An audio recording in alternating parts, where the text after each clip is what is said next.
बिरसा मुंडा की कहानी। बिरसा मुंडा का जन्म 15 नवंबर 1875 को झारखंड के उलीहातू गांव में हुआ था।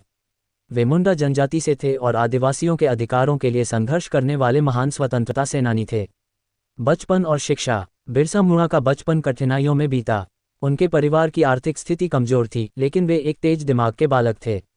उन्होंने शुरुआती शिक्षा सलगा गांव में एक मिशनरी स्कूल में प्राप्त की, जहां उन्हें ईसाई धर्म अपनाने के लिए कहा गया।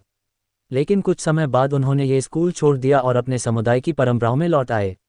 आदिवासियों के लिए संघर्ष। 19वीं सदी के अंत में ब्रिटिश सरकार और जमींदारों द्वारा आदिवासियों का शोषण किया जा रहा था।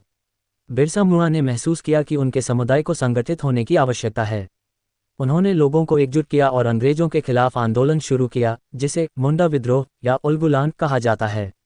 बिरसा ने अपने अनुयायियों को आत्मनिर्भर बनने, शराब छोड़ने और अपनी परंपराओं को अपनाने का संदेश दिया। उन्होंने अंग्रेजों द्वारा लागू किए गए जमींदारी सिस्टम के खिलाफ लड़ाई लड़ी, जो आदिवासियों की जमीन छीन रहा था। अंग्रेजों से संघर्ष और गिरफ्तारी। 1899-1900 के दौरान बिरसा और उनके अनुयायियों ने अंग्रेजों के खिलाफ विद्रोह किया। कई जगहों पर संघर्ष हुए और उन्होंने अपने प्रभाव से अंग्रेजी शासन को हिला दिया।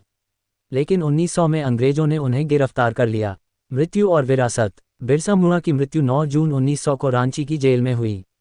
उनकी मृत्यु का कारण आधिकारिक रूप से बीमारी बताया गया, लेकिन कई लोगों का मानना है कि उन्हें जहर दिया गया था। बिरसा मुंडा की विरासत आज भी जीवंत है। झारखंड में उनके नाम पर कई स्मारक और संस्थान बनाए गए हैं और 15 नवंबर को झारखंड स्थापना दिवस के रूप में मनाया जाता है। वे आज भी आदिवासी समाज और भारतीय स्वतंत्रता संग्राम के नायक के रूप में पूजे जाते हैं।